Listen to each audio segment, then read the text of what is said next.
ونستعينه ونستغفره ونعوذ بالله من شرور أنفسنا ومن سيئات أعمالنا من يهده الله فلا مضل له ومن يضلله فلا هادي له وأشهد أن لا إله إلا الله وحده لا شريك له وأشهد أن سيدنا وسندنا وحبيبنا ومولانا محمدا عبده ورسوله الذي أرسله بالحق بشيرا ونذيرا وداعيا إلى الله بإذنه وسراجا منيرا أما بعد فقد قال الله تعالى في كلامه المجيد وفرقانه الحميد أعوذ بالله من الشيطان الرجيم بسم الله الرحمن الرحيم واتقوا يوما لا تجزي نفس عن نفس شيئا ولا يقبل منها شفاعة ولا يؤخذ منها عدل ولا هم ينصرون.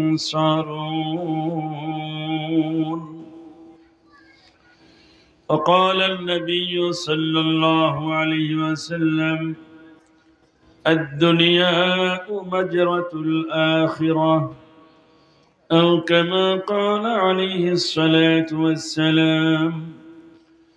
وقال الله تعالى إن الله وملائكته يصلون على النبي يا أيها الذين آمنوا صلوا عليه وسلموا تسليما.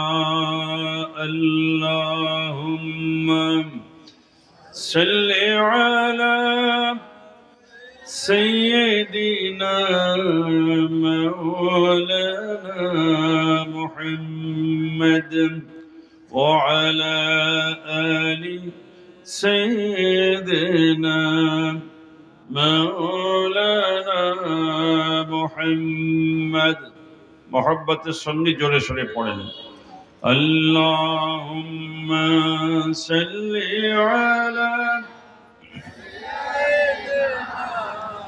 مولانا محمد وعلى آل سيدنا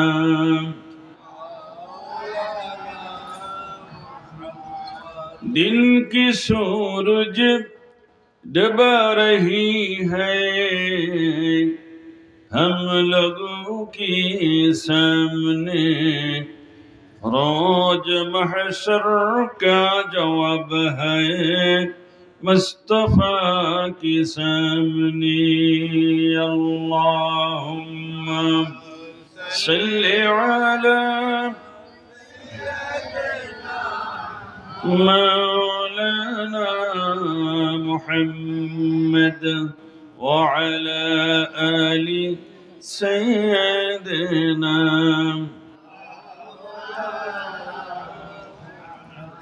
محمد قيامد سراجا منيرا بمؤمن وكافر بشيرا نذيرا اللهم صل على مولانا محمد وعلى آل سيدنا আরো জোরে সরে মোহাব্বত করে পড়ুন বাল্লাগাল উলা বিকামালিহি কাশাফাদ দুজা বিজামালিহি হাসনাত জামিউ খিসালিহি সাল্লু আলাইহি ওয়া আলিহি محمد مصطفى تمہی حبیب پاک داور ہو شفیع سیاہ مشکل کشائے راج محشر ہو بلغ العلا بکمالہ كشف الدجى بجماله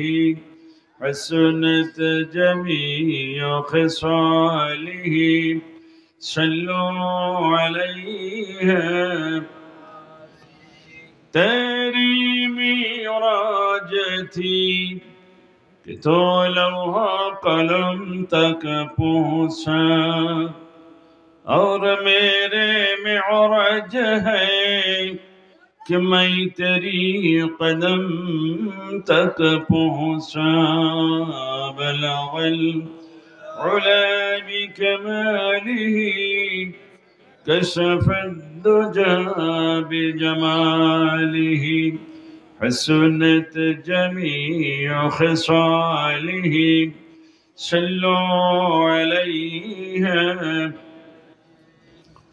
বিল্লগ্রাম বাজার কেন্দ্রীয় জামে মসজিদ পরিচালনা পর্ষদ কর্তৃক আয়োজিত 2 দিন ব্যাপী 65তম ওয়াজ ও দোয়া মাহফিলের সম্মানিত সভাপতি, মঞ্চে উপস্থিত রয়েছেন অত্র মসজিদের সম্মানিত খতিব ও ইমাম হাফিজাহুল্লাহ। আজকের এই মাহফিলের 2 দিন ব্যাপী মাহফিলের সভাপতি নির্ধারিত বাহাদুরপুর আস্তানার অন্যতম খলিফা,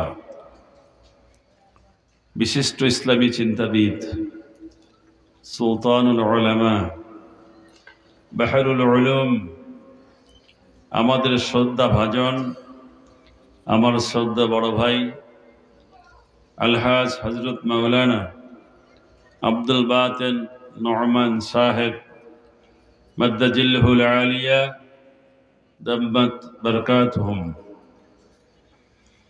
উপস্থিত ওলামায়ে কেরাম, সামনে উপবিষ্ট আমার এলাকার মুরব্বিয়ানে কেরাম এবং কোরআন প্রেমিক মুসলমান ভাইয়েরা, অদূরে শ্রবণরতা পর্দার অন্তরালে আমার মা ও বোনেরা, আসসালামু আলাইকুম ওয়া রাহমাতুল্লাহি ওয়া বারাকাতুহু। মহান আল্লাহ রাব্বুল আলামিনের পাক দরবারে লাখো কোটি শুকরিয়া আদায় করছি, যেই মহান আল্লাহ সুবহানাহু ওয়া তাআলা দীর্ঘ 17টি বছর পরে তার এই জমিনে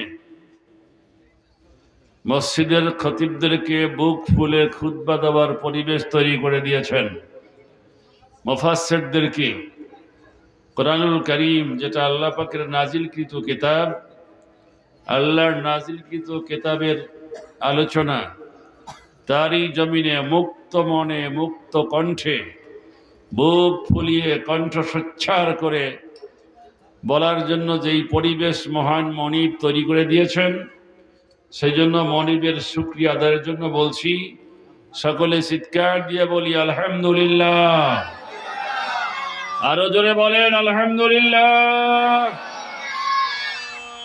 লক্ষ কোটি দরুদ ও সালাম সেই মহামানবের উপর, যিনি দীর্ঘ 23 বছর অক্লান্ত পরিশ্রম করে কখনো দন্দন মুবারককে শহীদ করে দিয়ে, কখনো মাতৃভূমি থেকে হিজরত করে, কখনো তায়েফের ময়দানে মুশরিক কর্তৃক পাথরের বর্ষণ খেয়ে নূরে মুজাসসাম শরীর খানাকে ক্ষত বিক্ষত করে ফিনকি দিয়ে রক্ত ছুটিয়ে, কখনো 2-3 দিন না খাবার ক্ষুধার জঠর জ্বালাকে সহ্য করতে না পেরে পেটে পাথর বেঁধে এরপরেও আল্লাহর জমিন আল্লাহর দ্বীন কায়েম করে সোনার মদিনায় রওজা মুবারকে শুয়ে শুয়ে তারই গুনাহগার উম্মতের জন্য চোখের পানি ছেড়ে দিয়ে আল্লাহর দরবারে মাগফিরাত কামনা করছেন। মানবতার সেই মহান বন্ধু আমাদের প্রিয় নবীর উপরে দরুদ পড়ছি, সকলেই বলি সাল্লাল্লাহু আলাইহি ওয়াসাল্লাম। আমার বন্ধুগণ, আমার বাড়ির এই মাহফিল,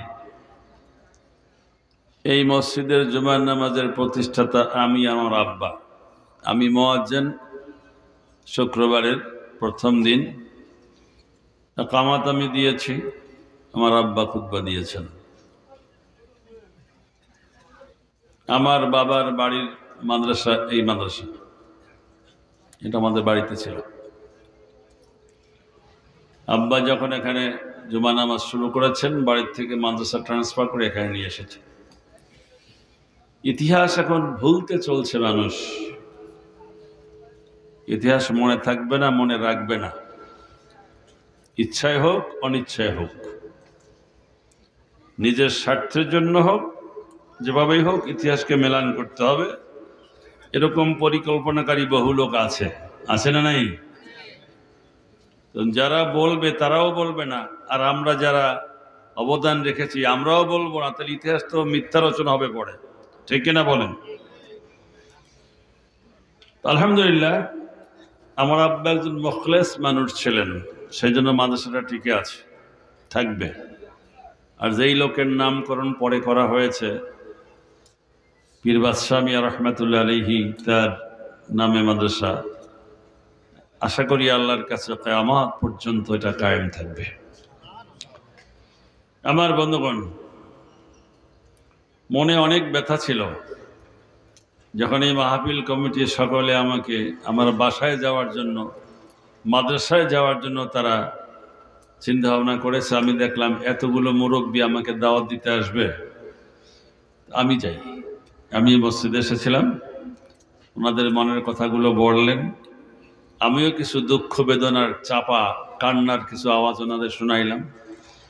এরপরে মাহফিলের দাওয়াত আমি স্বীকার করলাম, যার ফলশ্রুতিতে আমি এখানে আসতে পেরেছি। কোরআনুল কারীম থেকে কথা বলবো। যেখানে পীর সাহেব থাকেন, ভালো আলেম, আমার বড় ভাই মাওলানা বাতেন সাহেব ভালো আলেম, অন্য যে সময় কামিল পাশ করেছেন, তখন কামিল পাশ হাতে গোলা কয়েকজন লোক এলাকায়, তাদের সামনেই তো কথা বলেছে। 15-20 বছর তো ওনাদের সামনেই সিরাজগঞ্জ থেকে এসে এসে কথা বলেছে। হঠাৎ করে কি যে দুর্গতি হলো জাতির, কোরআনের কথা শুনলেই কারো কারো অ্যালার্জি বেড়ে যায়, ঠিক কিনা? কোন চোরকে চোর বললে রাগ করে, ভালো মানুষের চোর বললে রাগ করে না। ডাকাতকে ডাকাত বললে রাগে অগ্নিশর্মা হয়ে যায়, কারণ তার মুখোশটা খুলে যায় তো, সেই জন্য। ভালো মানুষকে ডাকাত বললে তারা রাগ করে না, হাসে। কোরআনুল কারীমের কথা বললে অ্যালার্জি যাদের বাড়ে, বুঝতে হবে তাদের ভিতরে কোরআন বিরোধী চরিত্র আছে, ঠিক না বেঠিক? সেই জন্য অ্যালার্জি বাড়ে। তো এত অ্যালার্জি থাকা ভালো না। অ্যালার্জি 3 প্রকার। একটা হলো গরুর গোস্ত খাইলে চুলকায়, আর একটা হলো গরুর গোস্ত দেখলেই নাকি চুলকায়, আর একটা হলো গরুর গোস্তর নাম শুনলেই চুলকায়। আমার নাম যতবার আমার ভক্তবৃন্দরা এই মাহফিলে বক্তা হিসাবে সিলেক্ট করার চেষ্টা করেছে, ওই চুলকানিয়া গোষ্ঠী একটা ছিল, তারা ছিল পাওয়ারফুল। তো এত চুলকানি তো ভালো না। ভালো কোথায় আজকে আপনারা? আসুন না, ভারত থেকে চলে আসেন ঠেকানোর জন্য। আপনারা গেলেন কোথায়? পালাইছেন কেন? আমরা এখানেই ছিলাম, পালাই নেই তো। জেল খেটেছি, এখানে থেকেই খেটেছি। অন্যায়ভাবে জেলে ঢুকিয়েছেন, অন্যায়ভাবে জেলে ঢুকেবার বলছেন আমি দাগি খারাপ লোক, আমার ওয়াজ শোনা যাবে না। বেটা তোকে সরকার গেছে, এখনকার সরকার জজ বেকসুর খালাস দিছে, তোর দোষ পায় নাই। আমাদের বিরুদ্ধে সাক্ষী দিতে কোনো লোক যায় নাই, আলহামদুলিল্লাহ। এই কথাগুলো বলার তো পরিবেশ পাইনি, ঠিক কিনা? কোন একজন যোগ্য আলেমকে ইমাম হিসেবে পেয়েছেন, কথাটা বলেই দে। রাসূলুল্লাহ বলেছেন সায়াতি সামানুন আলা উম্মতি, আমার উম্মতের উপরে এমন একটা সময় আসবে যারা মারবে তারা জানে না কেন মারতেছে, যাকে মারতেছে সেও জানে না তার অপরাধটা কি। আমি বসে তাফসীর করছি, হঠাৎ এসে আমার হাতে হাত করা। বললাম কি করেন, এটা কি? জানি না, উপরের নির্দেশ। আর আমিও জানি না আমার কি অপরাধ। তুমি লোকের নাম বাজারে ছড়াই গেছে আমি অপরাধী, এলাকার লোকে জানে আমি অপরাধী, সরকার আমারে ধরছে, জেলখানায় দিছে। কালো দাগি না হইলে কি জেলখানায় কেউ যায়? আচ্ছা, রসুল সাল্লাল্লাহু আলাইহি ওয়াসাল্লাম কালো দাগি ছিলেন? তিনি শেয়াবে আবু তালিবের মধ্যে 3 বছর জেল খেটেছেন। কেন কেন 3 বছর তাকে জেলে ঢুকানো হলো? তো যে হক্কানি আলেম, সে হক কথা বলার কারণে জেল খাটলে এটা নবুয়তি সুন্নাত, ঠিক কিনা? কোন হযরত ইউসুফ আলাইহিস সালাম 9 বছর জেল খেটেছেন, কেন? তার কোনো অপরাধ ছিল? মিথ্যা তহমত দিয়েছে। কি বলছে জুলেখা? দেখছো কাণ্ড? তোমার আড়ালে, তোমার চোখের আড়ালে তোমার স্ত্রীর উপরে সে হাত বাড়ায়। এটা মিথ্যা কথা, মিথ্যা অভিযোগ। এই অভিযোগে 1-2 বছর না, 9টা বছর মিশরের সেন্ট্রাল জেলখানায় তাকে পচতে হয়েছে। নবীরা যদি জেল খাটতে পারে, নবীদের পায়ের জুতার ধুলার সমানও তো আমরা না। যদি রসুল বলছেন, যদি রসুল্লাহ বলছেন আল উলামা ওয়ারাসাতুল আম্বিয়া, আম্বিয়াদের, নবীদের, রসুলদের ওয়ারিস আলেমগণ, রসুল্লাহ সম্মান দিয়ে গেছেন। তারপরে আমাদের যে আচার আচরণ, তাতে নবীদের পায়ের জুতার ধুলা সেটুকু হতে পারলেও জীবনে ধন্য মনে করতাম। তাহলে নবুয়তির যে চরিত্র, আলেমদের মধ্যে সেই চরিত্র আছে। নবীর এলেম ছিল আল্লাহ প্রদত্ত, আলেমরা সেই এলেম অর্জন করেছে, ঠিক কিনা বলেন? মান ইউরিদিল্লাহু বিহি খায়রান ইউফাক্কিহু ফিদ্দীন। রাসূলুল্লাহ বলছেন আল্লাহ যার কল্যাণ চান তাকে দ্বীনের সমজদার বানায় দেন, তার মানে তাকে কোরআন সুন্নাহর জ্ঞান দান করেন। সুতরাং প্রত্যেক আলেমই আল্লাহর পক্ষ থেকে কল্যাণ প্রাপ্ত। জোরে বলেন সুবহানাল্লাহ। এই হাদিসের মিসদাকে হক্কানি প্রত্যেক আলেমই আল্লাহ কর্তৃক কল্যাণ প্রাপ্ত, লা শাক্কা ফিহি, কোনো সন্দেহ নেই।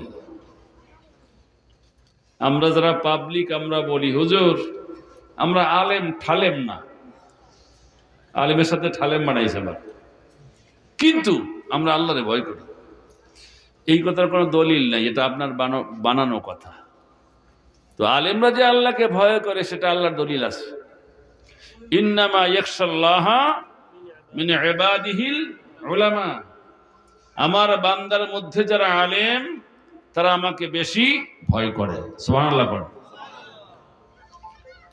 অপরায়তে আল্লাহ বলছেন ইন্না আকরামাকুম ইনদাল্লাহি আতকাকুম, তোমাদের মধ্যে ওই ব্যক্তি সর্বোত্তম যার মধ্যে আল্লাহর ভয় বেশি।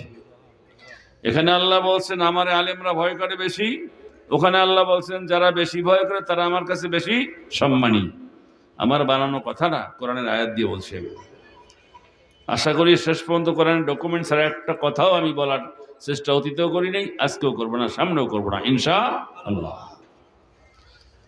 যে আলেমরা আল্লাহকে ভয় করে সম্মানী হয়েছে তাদেরকে খালি খালি 2018 সালে ধরিয়ে আটকাইছেন, আর এরা 6 বছর একটা মিথ্যা মামলায় কত হাজিরা যে আমরা দিয়েছি সেই কোর্টে, শেষ পর্যন্ত কি সরকার পতন, আমরা বেকসুর খালাস। এতগুলো আলেম অপরাধ করতে পারে। ভোলা আলিয়া মাদ্রাসার মহাদ্দেশ ফজলুর রহমান, জালুকাড়ি মাদ্রাসার প্রিন্সিপাল আব্দুল হাই, ওলামা পরিষদ বাংলাদেশের কেন্দ্রীয় সেক্রেটারি ডক্টর খলিল রহমান মাদানী রসুলের দেশে মদিনা ইউনিভার্সিটিতে পড়ে আসছেন, 68টি দেশে ইসলাম প্রচার করেছেন। ওনার লেখা ইসলামিক লর উপরে আরবি ইংলিশে 300 পৃষ্ঠা, কয়েকটা বিশ্ববিদ্যালয়ে পাঠ্য, সুবহানাল্লাহ, কয়েকটা কোর্ট ওনার লেখা আইন বই ফলো করে। ওনারে আটকেছে হ্যান্ডকাপ দিয়ে, বলে ওনারে হ্যান্ডকাপ না দিয়ে আমার ডবল হ্যান্ডকাপ দেন। এই লোকটা আপনারা চেনেন না। মাদানী সাহেব আমার হুজুর থাক, আমার সে বয়সে ছোট, হুজুর থাক, যা করে ঘরু খরা নিয়ে আটকেছে। কেরা জানেন? দুঃখ লাগে। এই যে ফজলু আছে না, ফজলু কি ওর নাম, ওই যে অসি ছিল ওখানে, নুরুল ইসলাম, বড় একটা বদমাইশ, আটকাইয়া বলতেছে আপনাদেরকে রিমান্ড দেওয়া হবে, জিজ্ঞাসাবাদ করা হবে। আমি বলছি আপনার সাথে আমরা বসবো না। কি বলে? আচ্ছা ধমক দিয়েন না, আপনি ছোট্ট একটা থানার ওসি, এর বাইরে তো কিছু না। আমাকে আল্লাহ পাক ডিউ টু কোরআন, কোরআনের কারণে 6টা রাষ্ট্র সফর করাইছেন আল্লাহ। আপনি ছোট্ট থানার ওসি, আমাদের লেভেলের লোক নিয়ে আসেন। ওই যে ডক্টর সাহেবকে আটকেছেন, ডক্টর ডিগ্রি কারে কয় চেনেন? আপনি চেনেন? নিছেন কোনোদিন? মাস্টার্স পাস করে 8 বছর পড়তে হয় ডক্টর ডিগ্রি করতে গেলে। ডক্টর ডিগ্রি নিচ্ছেন আইনের উপরে। আইনস্টাইন বিশ্ববিখ্যাত দার্শনিক, সে লেখছে বিশ্বে সরকারিভাবে 800 বছর ধরে কোর্টে আইন চালু হয়েছে। আর উনি বলছে না, 1400 বছর আগে রাসূলুল্লাহ করেছেন। জোরে বলেন সুবহানাল্লাহ। ওনার লেখা আইন বই আরবিতে ইংলিশে 300 পৃষ্ঠা করে বিশ্বের কয়েকটা রাষ্ট্রের কোর্ট ফলো করে, সেই লোকটারে হাত করা দিছে। লজ্জা নাই জাতির। আটকে নিয়ে থুয়েছে জেলখানার মধ্যে। আমরা হাসতেছিলাম। যে রুমে আমরা ছিলাম সেখানে 24 জন লোক ছিল। আমাদের সঙ্গে সবাই তাহাজ্জুদ পড়া শুরু করছে, আসামিরা, আলহামদুলিল্লাহ। আমাদের সঙ্গে 5 ওয়াক্ত নামাজ বা জামাত সকলে আদায় করেছে। আর আমি ওখানে 6টা জুমা পড়াইছি। 1200 কয়েদির মধ্যে 800ই যে নামাজে যোগদান করেছে। ঢেকি স্বর্গে গেলেও দান বাড়ে। আমরা তো ঢেকি স্বর্গে নিয়ে থুইল কোরআন শরীফই বলবো, কথা ঠিক কিনা? কোনো জেলখানায় রাখছো, কোনো ফায়দা নাই। বহু মদখোরকে মদ ছাড়াইছি, বহু বেনামাজিকে নামাজি বানাইছি। আমি বানাইনি, আল্লাহ বানাইছেন, আমার চেষ্টা, ঠিক কিনা বলেন? মাগরিব থেকে এশা পর্যন্ত প্রতিদিন কোরআনের দাস দিতাম আমি। ডাইন পাশে মুহাদ্দিস ফজলুল সাহেব, বাম পাশে খলিল রহমান সাহেব ডক্টর বসা। আমাকে আপনি আলোচনা করেন, শুনতে ভালো লাগে, আমরা শুনি। কোনো কোনো জায়গায় একটু অর্থে কম বেশি হলে উনি একা একা রাত 10টা দিয়ে আমরা বুঝাই দিতেন, যেহেতু উনি পড়ছেন মদিনা ইউনিভার্সিটিতে। আমার চেয়ে অনেক বড় আলেম, কোনো সন্দেহ নাই। আমার বলছে ব্যাখ্যাটা ঠিক আছে, তবে এর সাথে একটু একটু অ্যাড করলে আরো সুন্দর হয়। জ্ঞানী লোকের জ্ঞানী কথা। যাই হোক, সেই দোষে দোষী হলাম এলাকাবাসীর কাছেও। এলাকাবাসী জিম্মি, আপনারা জানেন না, দুঃখের চোটে কথাগুলো বলি। আমাকে গণদ্বীপ আমার ঘরের সামনে মসজিদে খুতবা দেওয়া বন্ধ করে দিয়েছিল। 17 বছর আমি খুতবা দিতে পারি নাই। পাইলট স্কুলে ওই ছাদ দিতে, টিনের ঘর ভাঙিয়ে মসজিদ করতে আমি প্রথম 5000 টাকা দান করি। তারপরে কলেজ মসজিদে কালেকশন করি। এরপরে কাতার চ্যারিটিতে যাই, সেখান থেকে অনুদান নিয়ে আসি। এরপরে ওইটা হয়। আর জুমার নামাজ আমি পড়াইতাম ফিসাবিলিল্লাহ, কোনো পয়সার বিনিময় না। আমি কোরআন থেকে 21শে ফেব্রুয়ারির বিরুদ্ধে একটা কথা বলছিলাম, আমার খুতবা দেওয়া বন্ধ। ওখান থেকে ফোন করছে বড় ভাইরে, বড় ভাই করছে পৌরসভার বাইরে, পৌরসভা ভাই কমিটির লোক ডাকে কয় যে উনি আলেম ভালো, ঠিক আছে, তবে এখন ওনাকে দিয়ে আলোচনা করায়েন না।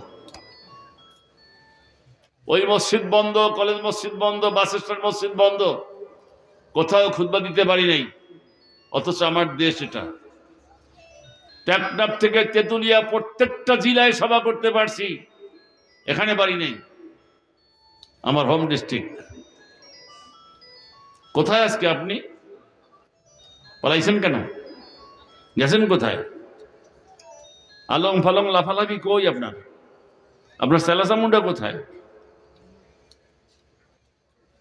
আজকে পৌর মেয়র ঢাকা যাবে, সামনে হোন্ডা 50 খান, পিছনে 37 খান। আবার ভাই আসতেছে, বাহ, একেবারে ইস্তেকবাল করতে হোন্ডা 100। কোথায় হোন্ডা বাহিনী? কোথায় পেটোয়া বাহিনী? কোথায় গুন্ডা বাহিনী? আলেমরা আছে, আলেমরা থাকবে ইনশাআল্লাহ। আলেমদের সঙ্গী কে? জোরে বলুন কে? নট অনলি আলেম, ইমানদারের সঙ্গী আল্লাহ, ইমানদারের বন্ধু আল্লাহ। আল্লাহু ওয়ালিউল্লাযীনা আমানু, জোরে কোন সুবহানাল্লাহ। আমরা যারা আলেমরা, আমরা তাওয়াক্কুল করি আল্লাহর উপরে, কোন মানুষের উপরে আমরা তাওয়াক্কুল করি না, ভরসা করি না, ঠিক কিনা কোন? কোন মুমিন ব্যক্তিও অন্য কোন দুনিয়ার মানুষের কাছে ভরসা করে না। ইমানদার বলতেই ভরসা করে আল্লাহর কাছে। কেন? আল্লাহ বলেছেন, মালাকুম মিন দুনিল্লাহি মিন ওয়ালিয়্যিন ওয়ালা নাসীর। মালাকুম, অবশ্যই তোমাদের জন্য নাই, মিন দুনিল্লাহ, আল্লাহকে বাদ দিয়া। অলি, কোন অভিভাবক, কোন গার্জিয়ান, কোন বন্ধু, কেউ নাই আল্লাহকে বাদ দিয়া তোমাদের জন্য। ওয়ালা নাসীর, কোন সাহায্যকারীও নাই। জোরে কোন সুবহানাল্লাহ। আমরা যারা সাহায্যের জন্য আল্লাহর কাছে খরাত করছি, আমরা ঠিক আছি। যারা আল্লাহর কাছে বাদ দিয়া ইন্ডিয়ার উপরে ভরসা করছে, আমেরিকার উপরে ভরসা করছে, তারা সেই দেশেই গেছে। এই কথা কন না কেন? ঠিক না বে ঠিক কন? এই বান্দা যা চায় আল্লাহ তা দেয়। সকালে উঠে দিকেও বলে নমো নমো নমস্তে নমো ও শিবাই নমো। আল্লাহ কয় তোর মক্কা শরীফ যাওয়া লাগবে না, তুই তারকেশ্বর, বৃন্দাবন, গয়াকাশী।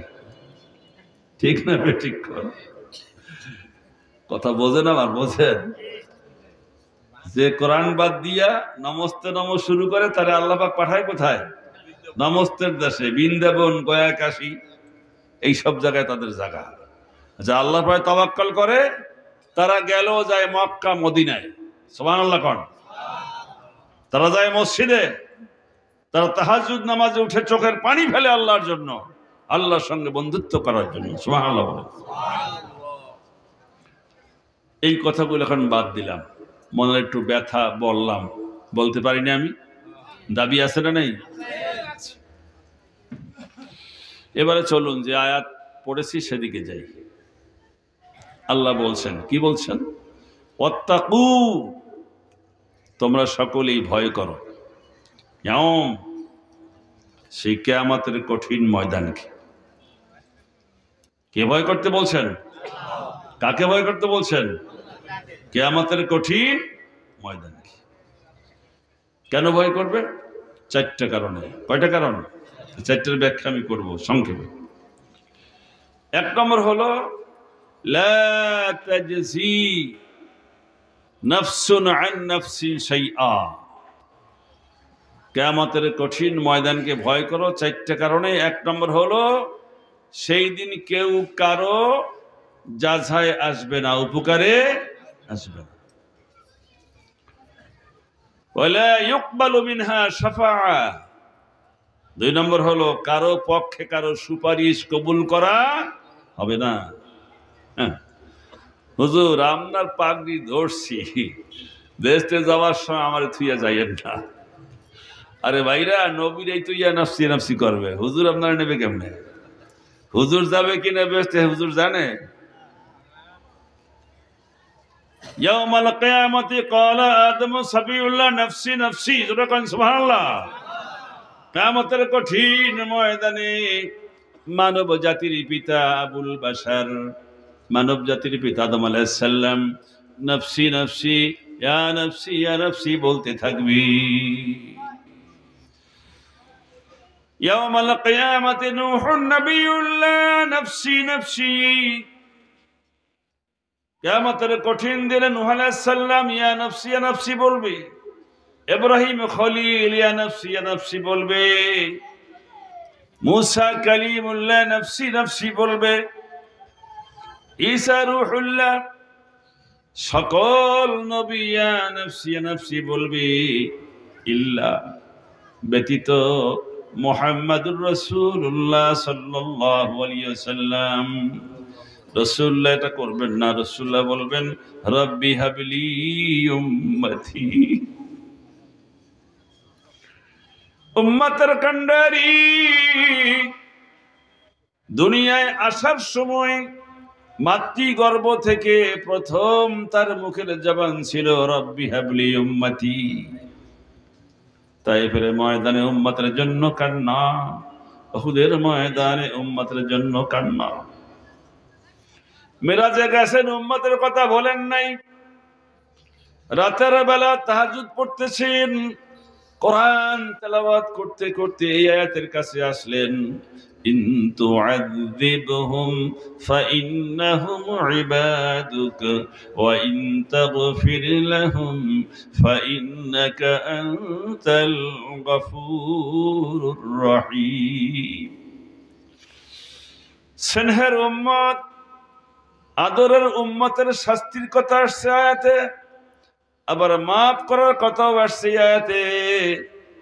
আযাবের দিক লক্ষ্য করে রাসূলুল্লাহ চোখের পানি ছাড়লেন, আর ক্ষমার শব্দটুকুন পরে আল্লাহর কাছে বারবার বলতে লাগলেন, আল্লাহ যদি শাস্তি দাও তাহলে তারা তো তোমারই বান্দা, আর যদি তাদেরকে মাফ করে দাও মাবুদ তাহলে তুমি ক্ষমাশীল এবং দয়ালু।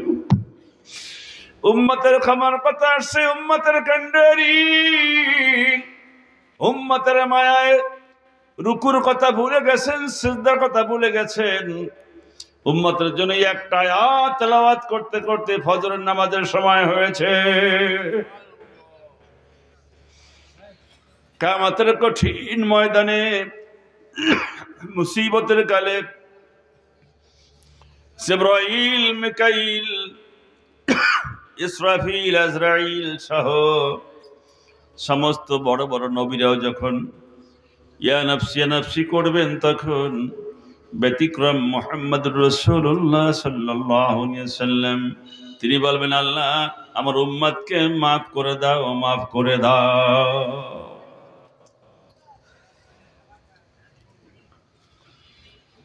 কিয়ামতের কঠিন ময়দানে কেউ কারো পরিচয় দিবে না। আল্লাহ বলেন কারো সুপারিশ গ্রহণ করা হবে না। সুপারিশের ব্যাপারে যদি কেউ ভুলের মধ্যে ডুবে থাকেন, থাকতে পারেন, কিছু হক্কানি আলেম, কিছু হক্কানি শব্দটা মনে রাখতে হবে। হক্কানি পীর, বুজুর্গ, হাফেজ, আলেম, মুহাদ্দিস, মুফতি হক্কানি হতে হবে, আমলদার হতে হবে, যাদের নেকের পাল্লা ভারী হয়ে যাওয়ার সম্ভাবনা আছে। এই সমস্ত লোকদেরকে আল্লাহ রাব্বুল আলামিন কিয়ামতের কঠিন দিনে সুপারিশ করার জন্য হুকুম দেবেন। জোরে কন সুবহানাল্লাহ।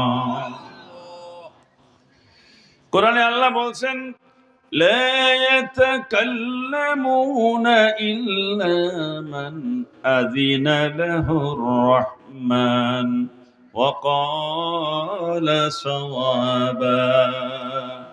লা ইয়াতাকাল্লামুনা, কিয়ামতের কঠিন দিনে কারো মুখে কোনো কালাম থাকবে না, কথা থাকবে না, কেউ কথা বলতে পারবে না।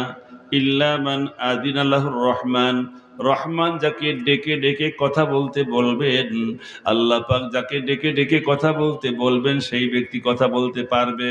কথাগুলো কলা সওয়াবা, যথাযথ হতে হবে, আলম ফালম কথা চলবে না। চিৎকার দিয়া কোন সুবহানাল্লাহ।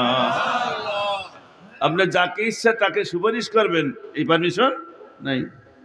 যদি এটা হইতো তাহলে সমস্যাটা কি হতো দেখেন। মুসা আলাইহিস সালাম কইতো, আল্লাহ ফেরাউন তার ঘরে আমি মানুষ হয়েছি 20 বছর, আমার কামলা জামলা হিসাবে রাখে নাই, চাকর হিসাবে রাখে নাই, রাজপুত্রের মতো সম্মান করেছে, ঠিক কিনা বলেন? না হয় আপনার একটু নাফরমানি করছে, আল্লাহ এত তো আপনি সুবাইয়া মারছেন, তা আজকে একটু ওরে ছাড়িয়ে দেন, ওরে মাফ করে দেন, আমি সুপারিশ করলাম। আল্লাহ যদি এই কথা সুপারিশ করি বসেন, তাহলে অত যাবে ব্যস্ত, যত আকাম করছে ওর তপ্তে তাউস, ওর গদি যাতে নষ্ট না করতে পারে 1,20,000 শিশুকে হত্যা করেছে। নাউজুবিল্লাহ কোন, সমস্ত হত্যাগুলা মাফ হয়ে যাবে, ঠিক কিনা বলেন? এইরকম আলতু ফালতু কাফেরদের জন্য সুপারিশ করা বৈধ হবে না। যদি আবু জেহেল যদি কিয়ামতের কঠিন ময়দানে রাসূলুল্লাহকে খুঁজে পায় আর দুটা পায়ে জড়ায় ধরে বলে, বাবা আমি না হয় দুনিয়া একটু অপরাধ করেছি, তোমার কথাগুলো মানি নাই, আজকের এই কিয়ামতের কঠিন দিনে মুসিবতের কালে তুমি আমার জন্য আল্লাহর কাছে বলো, আল্লাহ যেন আমাকে ক্ষমা করে দেন, মাফ করে দেন। আবু লাহাব আপন চাচা, সে যদি বলে, মুহাম্মদ তুমি তো ভাতিজা, তুমি বলো আল্লাহকে, আল্লাহ যেন মাফ করে দেয়।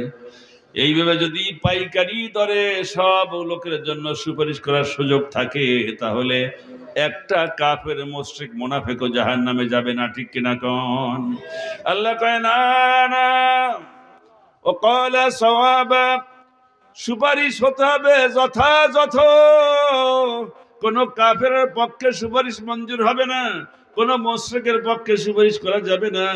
পাক্কা মুনাফিক যারা, জাহান্নাম যাদের জন্য বাজেট হয়ে গিয়েছে, এমন মুনাফিকের পক্ষে সুপারিশ করা যাবে না।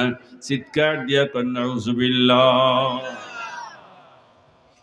সুতরাং কোন গাঁজাখোর কিছু পীর আছে না নাই? তারা কয় নামাজ পড়া লাগবে না, সেজদার মতো সেজদা একটা দিলেই হয়। তা খাওয়ার মতো খাওয়া একবার খা, ডেলি 3 বার খাস কেন? ঠিক না কোন? ওরা নামাজ পড়ে না, কলকি টানে আর যা ইচ্ছা তাই কয়। ওরা বলে আবার কিয়ামতের দিন সুপারিশ করবে, বড় বড় গোপ, মুখের মধ্যে মোজগুলো পড়ে গেছে, কথা ঠিক না বেঠিক?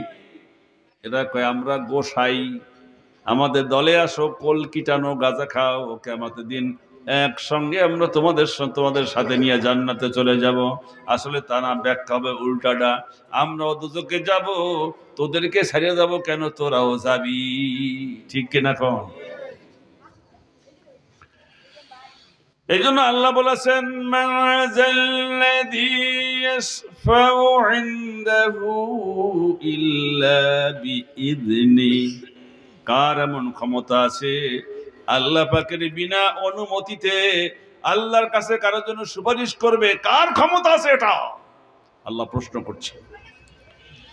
সুতরাং কিয়ামতের কঠিন ময়দানে ওলি, আব্দুল গাউস, কুতুব, নবী, ফেরেশতা সকলেই নিজের জান বাঁচাবার জন্য ব্যস্ত হয়ে পড়বে।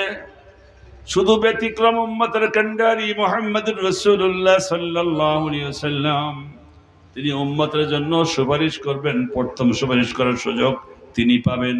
চিৎকার দিয়া কোন সুবহানাল্লাহ। তাহলে কিয়ামতের কঠিন ময়দানকে ভয় করতে হবে। প্রথম হলো, কেউ কারো উপকারে আসবে না। 2 নম্বর, কারো পক্ষে কারো সুপারিশ কবুল করা হবে না। 3 নম্বর হলো, ওয়ালা ইউখাযু মিনহা আদলুন, কোন পারিশ্রমিক গ্রহণ করে ছেড়ে দেওয়া হবে না। ঘুষের কোন কারবার আছে? দুনিয়াতে 2-1 লাখ টাকা ঘুষ দিলে থানাকে কেনা যায়, 5 লক্ষ টাকা ঘুষ দিলে ও ডিসি কে কেনা যায়, জজকে কেনা যায়, আল্লাহর ফেরেশতাকে কেনা যায় না। ডাইন পাশে বাম পাশে বসে আল্লাহ যা লিখতে বলেছেন তাই লেখে, কথা ঠিক কিনা বলেন? আল্লাহ বলছেন, কিরামান কাতিবিনা ইয়ালামুনা মা তাফআলুন, কিরামান কাতিবিন, দুইজন না, এটা ডিপার্টমেন্ট, লক্ষ লক্ষ না কোটি কোটি ফেরেশতা আছে এই নামের। কিরামান কাতিবিন, আল্লাহ বলেন সম্মানিত লেখক বৃন্দ, তারা লিখে রাখে তোমরা যা করো। ইয়ালামুনা মা তাফআলুন, তোমরা যা করো সব তারা জানে। জোরে কোন সুবহানাল্লাহ। দিনের বেলায় করো, রাতের বেলায় করো, লোকের সামনে করো, আড়ালে করো, সাত পর্দার ভিতরে করো, যেখানেই করো না কেন ফেরেশতারা তোমাদের সমস্ত কার্যক্রমকে লক্ষ্য করেন, তারপর লিখে লিখে রাখেন। এমনকি মনের মধ্যে যে কুধারণা উদয় করো তোমরা, এটা ফেরেশতারা জানে না, এটা আল্লাহ পাক সংরক্ষণ করেন। আল্লাহু আলিমুম বিযাতিস সুদূর, মনে মনে কি চিন্তা করো বান্দা, আমি আল্লাহ সব খবর রাখি। কিয়ামতের কঠিন দিনে কিছু লোক বলবে আল্লাহ আমি এই গুনাহটা করি নাই, আল্লাহ তখন তার মনের থেকে চিত্র বাইর করে দেবেন। দেখা গেছে তার মনের মধ্যে সুদ খাওয়ার তামান্না ছিল, ঘুষ খাওয়ার তামান্না ছিল, যৌবনকালে জেনা করার ইচ্ছা ছিল, নিয়ত করেছিল, দুই একবার করেও ফেলছে, কেউ দেখে নাই। কিন্তু আল্লাহ পাকের গোপন ক্যামেরা, আল্লাহ পাকের সিসি ক্যামেরা ফাঁকি দেওয়ার ক্ষমতা কারো নাই। চিৎকার দিয়া কোন সুবহানাল্লাহ। কিছু লোক আছে ক্যারেক্টার দুই প্রকার, একটা হলো পাবলিক ক্যারেক্টার, আর একটা হলো পার্সোনাল ক্যারেক্টার। ক্যারেক্টার বোঝেন? চরিত্র। জনগণের সামনে আসলে খদ্দরের জামা গায়ে দিয়া, ভাইরা আমার, বোনেরা আমার, আপনার জন্য আমার কলিজা জ্বলতে জ্বলতে ছাই হয়ে গেছে, রাত্রে ঘুম আসে না। ওর রাত্রে ঘুম আসে না, মদ খায় সেই জন্য, ঠিক কিনা? এখন দিনের বেলা কারে বাস দেবে, এই বাসের চিন্তা করতে করতে ঘুম আসে না। কথা ঠিক না বেঠিক? পাবলিকের সামনে এসে উল্টো পাল্টা করে, সারাদিন বাসের চিন্তা করে। গিরালা বাস দেবে, আইক্যালা বাস দেবে না খালি বাস দেবে, সাসা দেবে না আসাসা দেবে, তেল মাইখা দেবে না আতালা দেবে, এই চিন্তা করে কোনটা দিলে ভালো হয়। এই চিন্তা করতে করতে ঘুম হারাম, ঘুমাইতে পারে না। এটা হলো পার্সোনাল ক্যারেক্টার, একা একা। আর পাবলিক ক্যারেক্টার যখন জনগণের সামনে আসে, খদ্দরের জামাটা গায়ে দিয়া, ওই যে হাতে রুমাল আছে, রুমাল দেখবেন চোখ দিয়ে মশা দেয়, ওই রুমালের মধ্যে গ্লিসারিন, গ্লিসারিন চোখের সঙ্গে লাগলে ঝরঝরে পানি পড়ে। আর পাবলিক মনে করে আমাদের নেতা আমাদের জন্য কাইন্দা একেবারে গইলে গেছে, কি জানি হয়েছে, আসলে কিছুই করে না। আপনার খালু হয়, জনগণ কি তার বাপ হয়? কিছু হয় না। কানবে কেন? এটা নাটক। যেরকম কি এটা কান্দার যিনি, তিনি কেঁদেছেন, জীবদ্দশায় কেঁদেছেন, উহুদের ময়দানে কেঁদেছেন, তাইফের ময়দানে কেঁদেছেন। খেয়াল করুন, নেতা চিনতে হবে। রাসূল সাল্লাল্লাহু আলাইহি ওয়াসাল্লাম তাইফের ময়দানে তিনটা জায়গায় মার খেয়ে বেহুশ হয়ে পড়েছেন। এমনকি আল্লাহর নবীর গায়ের রক্ত পর্যন্ত পাথরের সঙ্গে এখনো অক্ষত অবস্থায় রয়েছে। এই 1400 বছর ধরে বৃষ্টি হচ্ছে, রক্ত ধুয়া যায় না, একটা ন্যাকড়াও পাশে পড়ে আছে। সৌদি পুলিশকে আমি জিজ্ঞেস করলাম এটা কি? তুমি জানো না? এটা হলো রসুল যখন তাইফে আসছিলেন, কাফেররা পাথরে মেরেছে, সেই রসুলের গা ফেটে ফেটে রক্ত ঝরেছে, তার একটা অংশ এখানেও আছে। 1400 বছর পর্যন্ত বৃষ্টি হচ্ছে, রক্ত ধুয়ে কখনো মেলান হয়ে যায় না, রক্ত রক্তের মতোই আছে, কিয়ামত পর্যন্ত থাকবে। আল্লাহ রাব্বুল আলামিন উম্মতে মুহাম্মাদীকে ওইটা দেখে দেখে সিদ্ধান্ত নেওয়ার একটা সুযোগ করে দিয়েছে।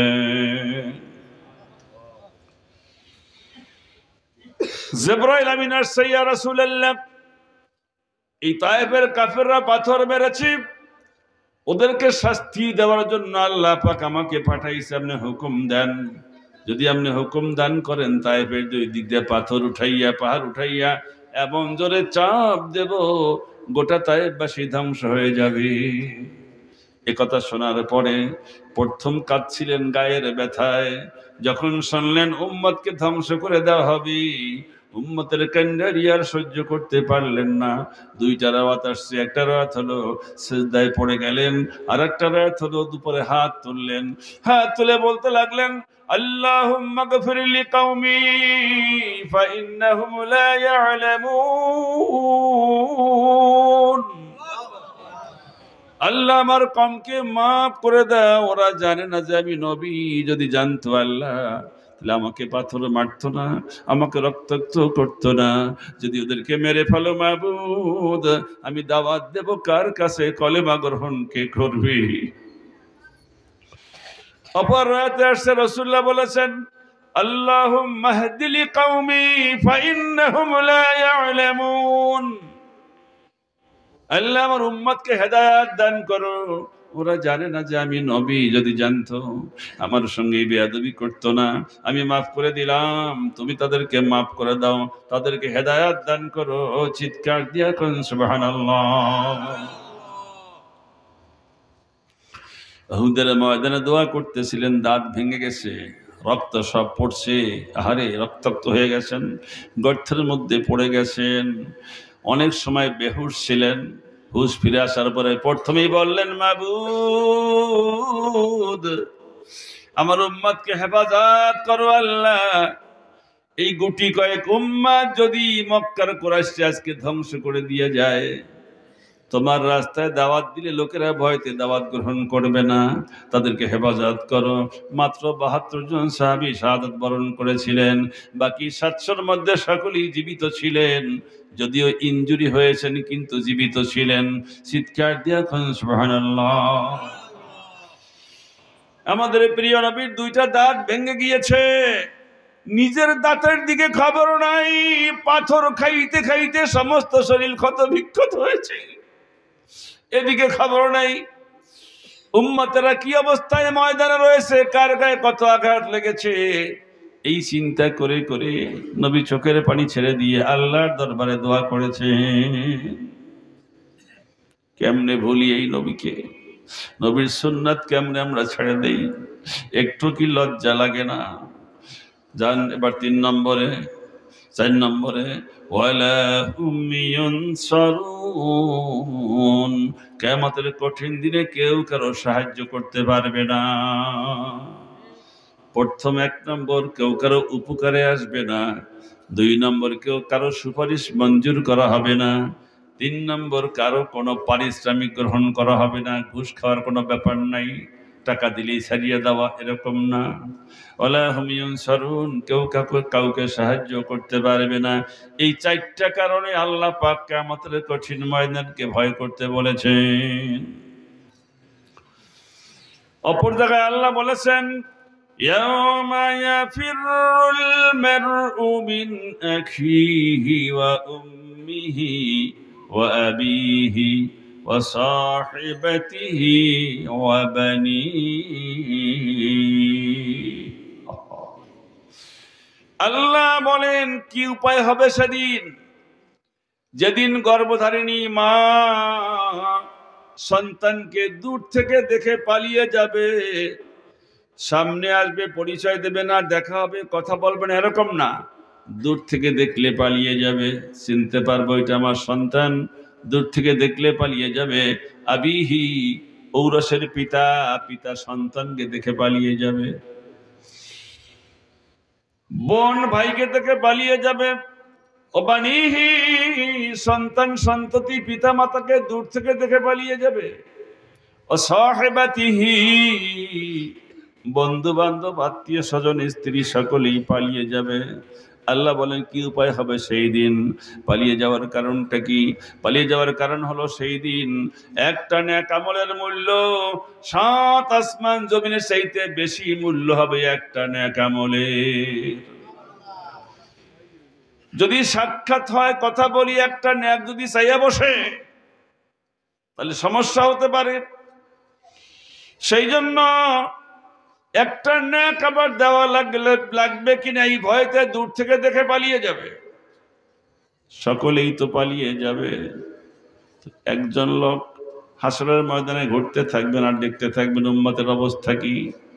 কখনো মিজানের পাল্লার কাছে চলে যাবেন, কখনো বেহেশতের দরজার সামনে চলে যাবেন, আরেকটা দৌড় দেবেন দোজখের সামনে চলে যাবেন।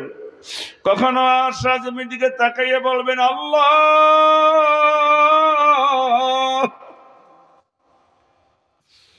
আমার উম্মতকে জাহান্নামে দিও না। দেখা যাবে একজন লোককে ফেরেশতারা দুটা ডানা ধরে টানতে টানতে দোজখের দিকে নিয়ে যাচ্ছে। রাসূলুল্লাহর সামনে যে দাঁড়াবেন, ফেরেশতারা এর নাও কোথায়? হুজুর নিয়ে যাই জাহান্নামে। কেন? নেকের পাল্লা হালকা হয়েছে, পাপের পাল্লা ভারী হয়েছে। আল্লাহর পক্ষ থেকে জাহান্নাম বাজেট করা হয়েছে, জাহান্নামে নিয়ে যাই। রাসূল বলবেন, আমার সামনে একবার ওজন করো। ওজন তো হয়ে গেছে, আল্লাহর অর্ডার ছাড়া দ্বিতীয়বার ওজন করতে পারবো না। আল্লাহ ডাক দিয়ে বলবেন, ফেরেশতারা রে, আমার বন্ধু ওজন করতে বলেছে, যা রে যা, আমার বন্ধুর সম্মানে আবার একটু ওজন কর। যখন রাসূলের সম্মানে আবার ওজন করা হবে, আমাদের নবীজি খালি নেকের পাল্লা একটু হাতটা টাচ করবেন, টাচ করার সঙ্গে সঙ্গে পাপের পাল্লা হালকা হয়ে যাবে, নেকের পাল্লা ভারী হয়ে যাবে। ভারী হওয়ার সঙ্গে সঙ্গে রাসূলুল্লাহ বলবেন, ফেরেশতারা এখন কি হবে? হুজুর নেকের পাল্লা ভারী হয়েছে, এবার তো জান্নাতে নিয়ে যাওয়া লাগবে। যাও যাও জান্নাতে নিয়ে যাও। ওই লোকটা জান্নাতে যেতে চাইবে না। আপনি কে গো? রাসূলের দুটো পা জড়ায় ধরবে। আপনি কে? এই হাসরের ময়দানে মায়ের কাছে গেলাম, মা আমাকে পরিচয় দিল না। খুঁজতে খুঁজতে বাবাকে পেলাম, বাবা পরিচয় দিল না। ভাইকে পেলাম, ভাই পরিচয় দিল না। স্ত্রীকে পেলাম, স্ত্রী পরিচয় দিল না। এই বিপদ সংকুল মুহূর্তে আপনি কে? পরিচয় না দেওয়া পর্যন্ত আপনার কদম মোবারক ছাড়ব না। রাসূলুল্লাহ বলবেন, আমাকে চেনো না? আমি তো উম্মতের কান্ডারি, আমি তো মুহাম্মদুর রাসূলুল্লাহ সাল্লাল্লাহু আলাইহি ওয়াসাল্লাম। দুনিয়ার জিন্দেগিতে যদি কোরআন সুন্নাহ ভিত্তিক জীবন যাপন, জীবন গঠন করতা, আমি মুহাম্মাদের তরিকা মোতাবেক চলতা, হাসরের ময়দানে আমাকে এত পেরেশানি হইতে হতো না। ও ফেরেশতারা জান্নাতে নিয়ে যাও। আবার দৌড় মারবেন আরেক দিকে। গোটা হাসরের ময়দান শোষে বেড়াবেন আর বলবেন, আল্লাহ উম্মত গুলা কোথায়? জাহান্নামে দিও না। একটা মুরগির বাচ্চাকে কাক বা সিল যদি সবল দেয়, ওই মুরগিটা কাকের পিছনে উড়াল দিয়া বাচ্চাকে রক্ষা করার চেষ্টা করে, ঠিক কিনা বলুন? ঠিক কিয়ামতের কঠিন ময়দানে একবার উড়াল দেওয়ার মতো দিয়া মিজানের পাল্লার কাছে পড়ে যাবেন, একবার দৌড় দিয়া জান্নাতের দরজায় চলে যাবেন, একবার দৌড় দিয়া জাহান্নামের কাছে চলে যাবেন আর বলবেন, মাবুদ আমি মুহাম্মাদের উম্মতকে জাহান্নামে দিও না। কিয়ামতের কঠিন ময়দান, আল্লাহ পাক সেদিন কঠোর হয়ে যাবেন। কি হবেন? অত্যন্ত কঠোর হবেন। এত কঠোর, কোনো কথা আল্লাহ শুনবেন না। মানুষের মৃত্যুর আগ পর্যন্ত আল্লাহ নাম হলো গফফার, রহমান, রহিম। গফফার ক্ষমা করনেওয়ালা। গুনাহ করেছো, মাপ চাও। অন্যায় হয়েছে, মাপ চাও। কঠিন গুনাহ করেছো, তওবা করে ফিরে আসো। আল্লাহর হাবিব বলেন, রাতের বেলা যেই ব্যক্তি গুনাহ করে, আল্লাহ দিনের বেলা তাকে ক্ষমা করে দেন। দিনের বেলা কোনো ব্যক্তি গুনাহ করলে আল্লাহ পাক রাতের বেলায় ক্ষমা করে দেন। তার মানে হলো আল্লাহ ডাকেন, তাআল ইয়া আব্দি, ও আমার বান্দা আমার কাছে আয় আয়, একবার ক্ষমা চা। তোদের গুনার চাইতে আমার ক্ষমার দরজা কোটি কোটি গুণ বড়। কতটুক গুনাহ করেছো? সাগরের মতন, সাহারা মরুভূমির মতন কতটুকু গুনাহ করেছো? ওই গুনার চাইতে, পরিমাণের চাইতে আমার ক্ষমার দরজা হাজার হাজার কোটি গুণ বড়। রাসূলুল্লাহ বলেন, রাতের বেলা গুনাহ করিয়া দিনের বেলা মাপ চাইলে আল্লাহ ক্ষমা করে দেন। দিনের বেলা গুনাহ করে যদি অনুশোচনা করে রাতের বেলায় মাপ চায়, আল্লাহ পাক রাতের বেলা ক্ষমা করে দেন। সিয়াসাতের হাদিসের মধ্যে কথাগুলো আসছে। শুধু তাই না, কিয়ামতের কঠিন ময়দানে কোনো ব্যক্তি কারো উপকার করতে পারবে না। আমরা হাসরবাসী সকলেই চলে যাব। আদম আলাইহিস সালামকে খুঁজে বের করব, যায় বলবো ইয়া আবাল বাশার, হে মানব জাতির পিতা, আপনি আমাদেরকে সুপারিশ করুন, আল্লাহর কাছে বলুন, আল্লাহ যেন হিসাব কার্য শুরু করেন। আদম আলাইহিস সালাম বলবেন, আমি আল্লাহর সঙ্গে কথা বলতে সাহস পাই না একটা কারণে, আল্লাহ পাক বেহেশতের মধ্যে আমাকে আর হাওয়াকে দিয়ে বলছিল লা তাকরাবা হাদিহিস শাজারাতা, ওই গাছটার কাছেও যাবা না, তার মানে হলো ওই গাছটার ফল খাবা না। আমি আর হাওয়া ভুলে যে সেই ফল খেয়ে ফেলেছিলাম, যদিও আল্লাহ পাক পরে মাফ করে দিয়েছেন, কিন্তু এই একটা গুনাহ করার কারণে আল্লাহর কাছে কথা বলতে আজকে সাহস পাই না। তোমরা চলে যাও নূহ আলাইহিস সালামের কাছে। আমরা যে বলবো, হ্যাঁ নূহ নবী, আপনি দোয়া করুন আল্লাহ যেন হিসাব কার্য শুরু করে। মানুষগুলো কাঁদতে কাঁদতে কথাগুলো কেন বলবে? বলবে এই জন্য, কিয়ামতের কঠিন ময়দান, মাথার নিকটে সূর্য হবে, জমিটা তামার হয়ে যাবে, বেঈমান কাফেরদের মগজগুলো ফুটে ফুটে নাক আর কান দিয়ে গলে গলে পড়তে থাকবে। কাঁদতে কাঁদতে চোখের পানি শেষ হয়ে চোখ দিয়ে রক্ত পড়া শুরু হবে, চোখের মণি বক্ষ পর্যন্ত ঝুলে যাবে, পিপাসা চোটে জিহ্বাটা নাভি পর্যন্ত ঝুলে যাবে। ক্ষুধা সহ্য করতে না পেরে নিজেরা নিজের হাত খেতে শুরু করবে, দুই হাতের বাহু পর্যন্ত খেয়ে ফেলবে, ডাক দেবে আল্লাহ, এত কষ্ট সহ্য হয় না। আল্লাহ রাব্বুল আলামিন এই ডাকের সাড়া দেবেন দুনিয়ার 30,000 বছর পর। উপায় আছে? উপায় আছে? সিদ্দাতুল আরাক, আরাকুন মানে ঘাম, অত্যন্ত ঘাম হবে। কারো ঘাম হাঁটু সমান, কারো ঘাম মাজা সমান, কারো ঘাম বুক সমান, কারো ঘাম গলা সমান। কেউ ঘামের